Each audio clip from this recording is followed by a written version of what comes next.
morning, everyone.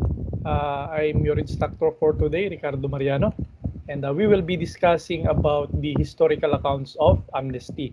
So again, if you have already viewed the video of Salvia, you have already seen the history of other forms of non-institutional corrections, such as probation, pardon, and parole will be discussed further, but now we will go to the historical accounts of amnesty.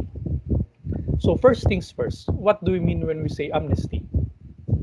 So it is generally an action of a government by which all persons or certain groups of persons who have committed a criminal offense, usually of a political nature, that threatens the sovereignty of the government, such as sedition or treason. They are granted immunity from prosecution. Okay? So when we say amnesty, this is more like pardon also. Okay, amnesty parang tayo ay pinapatawad. However, the simple difference between pardon is that amnesty is given kung pardon is given individually to the prisoner, okay, or the person deprived of liberty. Ang amnesty binibigay yan sa isang grupo. Okay, and pinaka-common na groups dito mga terrorist groups ganyan. Okay, leftist groups. Okay, why? Because amnesty is commonly given as a forgiving of those who committed criminal offenses that are political, such as yun, yung mga terrorists na gustong palitan yung form ng government natin, yung gustong magkaroon ng sarili nilang teritoryo sa Mindanao, yung mga tipong gano'n. Okay? And normally nga ang crime nila yan, sedition, treason, okay, rebellion, and the like. Okay? So let's go first the world history. The earliest examples of amnesty are in Greek and Roman law. Okay? Many references point out to the amnesty in ancient world or in Athens. Okay? In Athens, Greece, in 403 BC. Okay? It was a long-term civil war in Athens, and which was ended after a group dedicated to reuniting the city took over the government and arranged a general political amnesty. So basically, there was a war in Athens, a civil war for that matter. Okay, and when we say civil war, it's not actually when you say civil war, correct me if I'm wrong, it's not that physical, unlike the way we imagine wars, di ba? Okay, it's not that physical. And then, yun nga, after having this long war, parang yun, naisip na siguro nung isang grupo, as stated herein, na parang parang yun na, masyado nang matagal yung giyera, yung laban, baka pwedeng magbati-bati na tayo, sabi siguro nila. Okay? And then yan, they took into the reuniting the city again, the city of Athens. Okay? And yun, whoever lost or won provided the amnesty for the losing party. Okay, the group who won. Okay, it was effected by a loyalty oath, okay, taken by all Athenians and only later made into law. The amnesty proclaimed the acts of both warring factions officially forgotten. So ganun yung sistema ng amnesty. Kumbaga papatawarin ka, parang kakalimutan na, okay, yung mga nagawa nyong mali. Okay, of course, hindi lang naman ganun yon, meron din siyang kapalit.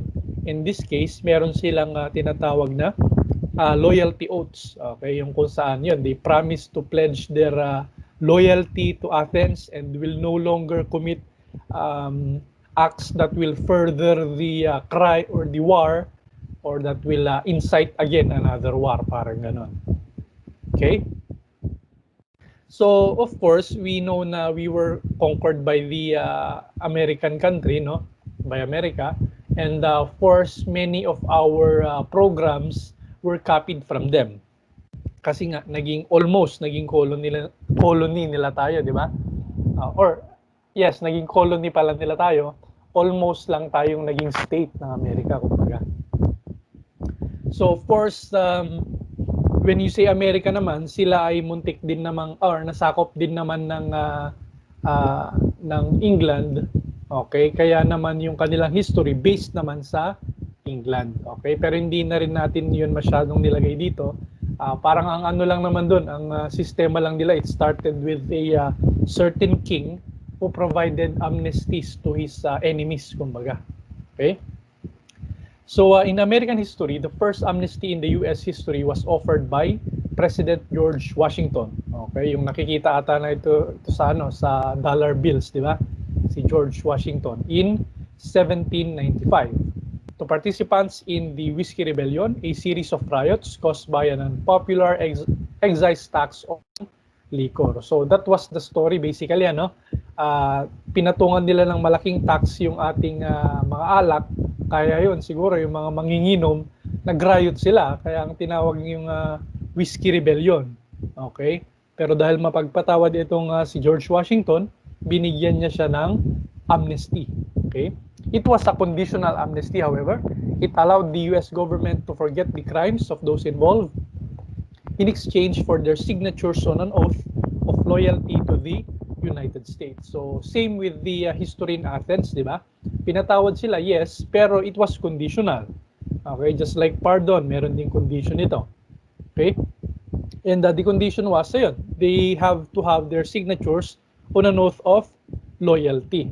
Okay, ganun naman karaniwan ng amnesty kasi yun nga, more on political, although this one, hindi ganun siguro, no, kasi parang ito parang pinaglalaban ng mga Americans again yung kanilang rights na uminom siguro kasi Whiskey Rebellion ito okay, but nonetheless they were asked to sign an oath of loyalty to the United States, basically again, ayun, never to do acts of the same manner again.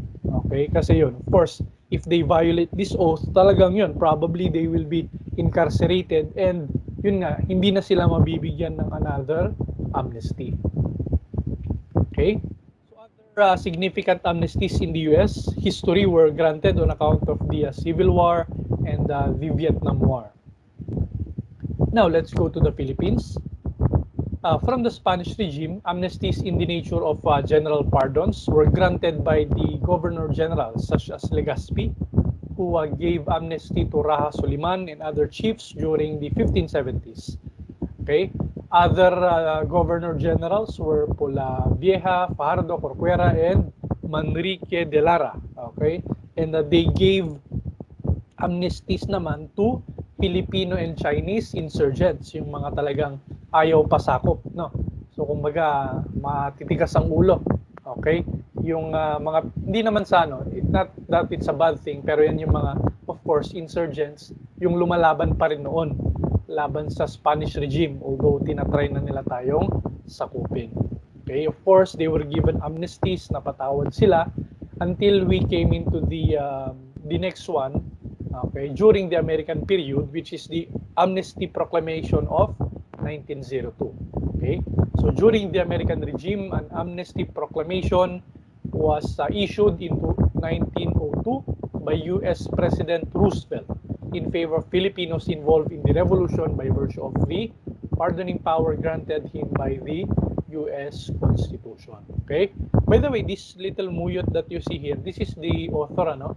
So, ganyan dapat pag, I don't know if may research na kayo, but kapag may research na kayo, dapat ganyan. You write your author and then it's year of publication para at least mag-copy man kayo, nilalagay nyo pa rin yung reference nyo, hindi lang kayo puro copy-paste. Okay? So, going back to the topic, yun nga, this was the time recently na yun nga, we were freed from the Spanish colonization by virtue of the Treaty of Paris or Paris. Okay? And yung mga lumalaban na Pilipino noon, binigyan sila ng amnesty ng bagong mananakop natin, which was the US, by US President Roosevelt. Okay? Then the next one that followed was the amnesty for the guerrillas. Okay? On September 7, 1946, President Manuel Rojas, okay, granted an amnesty to guerrilla and resistance fighters by issuing Proclamation Number 8, which sought to recognize such persons not as criminals, but as patriots and heroes who have rendered invaluable service to the nation. So aside from, yun nga, amnesty as a form of, kumbaga, pagpapatawad sa mga political offenders, eto si Manuel Rojas parang sinobrahan niya pa. Hindi niya lang pinatawad, ang sabi niya pa, hindi naman kriminal itong mga guerrillas natin. Sila ay mga patriot, sila ay mga nagmamahal sa bansa, mga bayani. Okay? Kaya yun, binigyan niya ng Proclamation number 8 para yun, mapakawalan itong mga resistance fighters na ito. Okay? So actually, there are so many more amnesty, okay, that happened in the Philippines. Pero ayun, I think we need not go into details of those kasi some of them are recent. Okay? Ang ano lang naman natin dito is to give a little background. So yun, nanggaling sa Athens, nagsimula sa Athens. Meron din tayong samples sa England, sa Amerika, until ito, may samples din tayo sa Philippines, yung mga pinakauna. Even when we were still in the Spanish-American regime, and until such time, nakabalik nga tayo in our own independence. Okay? So the reference, ganito din, pag nag-study na kayo, of course, write the author, year of publication, the title, kailan nyo in-access, and the website. So ayan, do you have questions? May tanong ba? Okay, so there being none, I would like to thank everyone. That would be the end. Okay.